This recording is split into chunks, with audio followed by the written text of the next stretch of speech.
El salmista David nos enseña cómo a través de la confianza a Dios podemos vencer cualquier obstáculo. Él escribió el Salmo 27 y en el versículo 3 nos dice: aunque un ejército campe contra mí, no temerá mi corazón. Aunque contra mí se levante guerra, yo estaré confiado.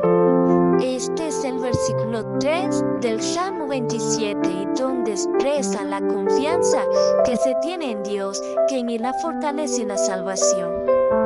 El Salmo 27 muestra que esperar la presencia de Dios es la única forma de escapar de los enemigos.